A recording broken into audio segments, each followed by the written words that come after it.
Hi. Hello. నమస్తే. నేను ప్రతిరోజు ఆఫీస్‌కొచ్చేటప్పుడు ఒక చిన్న పాప మా ఇంటి దగ్గర ఉంటుందండి. చాలా చాలా క్యూట్‌గా అనిపిస్తుంది. ఎంత క్యూట్‌గా అనిపిస్తుందంటే అంత క్యూట్‌గా అనిపిస్తుంది. రోజు అమ్మాయి నన్ను చూస్తుంది కదా అని అమ్మాయిని నేను చూస్తున్నాను. నన్ను అమ్మాయి చూస్తుంది. ఒకరోజు దగ్గర పిలిచానండి. రాలేదు. చాలా ముద్దుగా అంటే చాలా ముద్దుగా అనిపించింది. అందులోను అమ్మాయిలంటే చాలా క్యూట్‌గా అనిపిస్తారు కదండీ! ఆ పిల్లని పిలిస్తే రాలేదండి. సరే ఈరోజు రాలేదు అని నేను నెక్స్ట్ డే ఏం చేశాను, ఒక చాక్లెట్ తీసుకొని వెళ్ళానండి అమ్మాయి దగ్గరికి. ఫస్ట్ రోజు పిలిస్తే రానమ్మాయి చాక్లెట్ చూడంగానే నా దగ్గరకొచ్చింది. చాక్లెట్ తీసుకొని పారిపోయిందండి. పారిపోయింది కదా! నేను పిలిచాను. చాక్లెట్ ఇచ్చాను. ఒక ముద్దు ఇవ్వవా అని.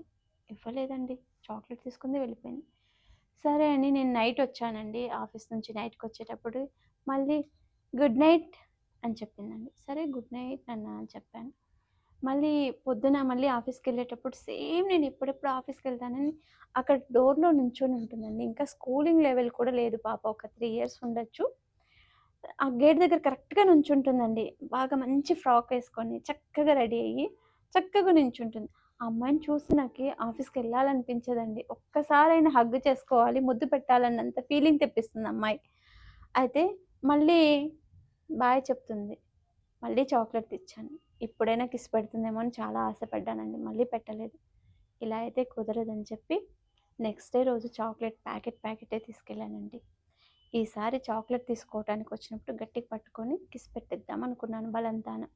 కానీ బలవంతాన పెట్టే కిస్‌కి అంత అపరూపం అనిపించదు కదండీ! వాళ్ళు ఇష్టంగా మనకు ముద్దు పెట్టారనుకోండి, మన మనసు ఎంతో హ్యాపీగా అనిపిస్తుంది కదా! అని ఈసారి పెట్టినా పెట్టకపోయినా బోలెడన్ని చాక్లెట్‌లు ఇద్దామని చెప్పి ఒక పెద్ద చాక్లెట్ ప్యాకెట్ తీసుకొనెళ్ళానండి. సడెన్‌గా చాక్లెట్ ప్యాకెట్ కింద పడిపోయి చాక్లెట్‌లన్నీ కింద పడిపోయాయండి. పడిపోతే అన్నీ ఏరుకుంటుంది. చాక్లెట్‌లన్నీ ఏరుకుంటుంది. ఆ ఏరుకునే లోపల మొత్తం అన్ని లాక్కొని వెళ్ళిపోయాను చాక్లెట్స్ అన్నీ. నాకు బాధనిపిచ్చింది చాక్లెట్ లాగేయడము. చిన్న పిల్లలతో తప్పని తెలుసు. కానీ నేను వాంటెడ్‌లీ లాగేశాను. లాగేసి వెళ్ళిపోతుంటే ఆ అమ్మాయి ఏడుస్తుందండి. కింద దొర్లుతుంది, పొర్లుతుంది. నానా రచ్చ చేస్తుందండి. ఏదో అమ్మాయి ఆస్తి మొత్తం నేను తీసేసుకున్నట్టు రచ్చ రచ్చ చేసి కింద పొర్లి పొర్లి అందరూ వచ్చి చూసేలాగా చేస్తుందండి. నువ్వెంత చేసినా నాకు పర్వాలేదు. నా చాక్లెట్‌లు నేనన్నీ ఎత్తుకొని ఎళ్ళిపోతాను అంటే, ఎందుకని అడుగుతుందండి. మరి నేను ఫస్ట్ రోజు చాక్లెట్‌లు ఇచ్చాను కదా! నేనేమడిగాను ఒక ముద్దడిగాను కదా! రెండో రోజు 2 చాక్లెట్‌లు ఇచ్చాను. నేనేమడిగాను ముద్దే అడిగాను కదా! మరి నేను ప్రతిరోజు ఆఫీస్‌కెళ్ళినప్పుడు నువ్వు హాయి, బాయి చెప్తావు కదా! నేను చాక్లెట్ ఇస్తున్నాను కదా! నాకొక ముద్దిస్తే ఏమైపోతుంది? నువ్వివ్వలేదు. అందుకే నువ్వెలా దొరుకుతావా అని చూసి నేను బోలెడన్ని చాక్లెట్‌లు తీసుకొచ్చి ఇచ్చినట్టు ఇచ్చి లాగేశాను. నీకిప్పుడు బాధనిపిస్తుందా? బాధనిపించట్లేదా? నాకు కూడా బాధనిపిస్తుంది కదా! దేవుడు కూడా మనకు ఒక పరీక్ష పెడతాడండి. మనకి దేవుడు అన్నీ ఇస్తాడు.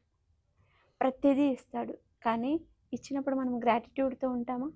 కృతజ్ఞత భావం ఎప్పుడైతే మనలో ఉండదో, అప్పుడు భగవంతుడు అన్నీ లాగేసుకుంటాడు. అంటారు చాలామంది, కొంతమంది గొప్పగా రాజుల్లాగా బతికారు, కొంతమంది జీరో అయిపోయారు అంటే. కాదండి. మనకెప్పుడైతే కృతజ్ఞత భావం లేదో, ఆ కృతజ్ఞత భావం లేనప్పుడే భగవంతుడు అన్నీ లాగేస్తాడు. మనలో ఎప్పుడైతే కృతజ్ఞత భావం ఉంటుందో, గ్రాటిట్యూడ్ ఉంటుందో, అప్పుడు మనకి భగవంతుడనేది ఖచ్చితంగా మనల్ని ఒక ఉన్నతమైన స్థానానికి తీసుకెళ్తారని చెప్పడం కోసమే ఈ చాక్లెట్ స్టోరీ చెప్పాను. ఎందుకో తెలుసా? ఆ అమ్మాయికి నిజంగా గ్రాటిట్యూడ్ ఉంటే ఫస్ట్ చాక్లెట్ ఇచ్చినప్పుడు థాంక్స్ అని చెప్పొచ్చు కదా! పోనీ రెండో చాక్లెట్ ఇచ్చినప్పుడైనా థాంక్స్ చెప్పొచ్చు కదా!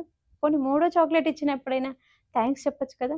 అలా ఎప్పుడైతే చెప్పలేదో ఆ చాక్లెట్‌లన్నీ తీసుకొని వెళ్ళిపోవాలనే ఫీలింగ్ వచ్చింది కదా! భగవంతుడు కూడా అంతేనండి. మనకన్నీ ఇస్తుంటాడు. కారు కావాలంటే కారు, బంగ్లా కావాలంటే బంగ్లా, ఆస్తి కావాలంటే ఆస్తి. ఈరోజు నిన్న మొన్న మనకేం కావాలంటే అన్నీ ఇస్తున్నాడు. ఎప్పుడైతే మనకిన్ని ఇస్తున్న దేవుడికి మనమేం తిరిగిస్తున్నామండి? ఏదైనా ఇస్తున్నామా? గ్రాటిట్యూడ్ మనలో ఉందా? దేవుడికి ఇవ్వడం అంటే దేవుడెక్కడో ప్రత్యక్షంగా మనకు కనిపించడండి. మనుషుల రూపంలోనే దేవుడుంటాడు. మన గుండె మన దేవుడు. దీని మీద చేయి వేసుకొని మనం దర్జాగా బతికిన రోజులే మనం రాజులైనా, రాణులైనా అండి. దీన్ని మోసం చేసి మనం బతికిన బతుకు కూడా మనది కాదు అనేది మన గుండె మీద మనం చేయి వేసుకొని ప్రతిరోజు మీరు పడుకునేటప్పుడు మీ గుండెని అడగండి. మీరెన్ని మంచి పనులు చేశారు? ఎన్ని దుర్మార్గపు పనులు చేశారు? అనేది మీ గుండె మిమ్మల్ని క్లియర్‌గా చెప్తుందండి. ఎవ్వరో సాక్ష్యం మనకవసరం లేదండి. మన గుండె సాక్షిగా మనం బతికితే సరిపోతుందనేది భగవంతుడు మనకి అన్ని చోట్ల నేను ఉండలేను కాబట్టి మీకు ఒక గుండె ఇచ్చాను. ఆ గుండె మనం ఒక కోర్ట్‌లో కేస్ వేసినప్పుడు ఒక అన్యాయం జరిగినప్పుడు భగవద్గీత మీద నీ ఆత్మసాక్షిగా చెప్పు అని మనల్ని కోర్ట్‌లో లాయర్స్ అడుగుతారండి కదా! మన గుండెలోనే దేవుడున్నాడండి. ఎక్కడో లేడు.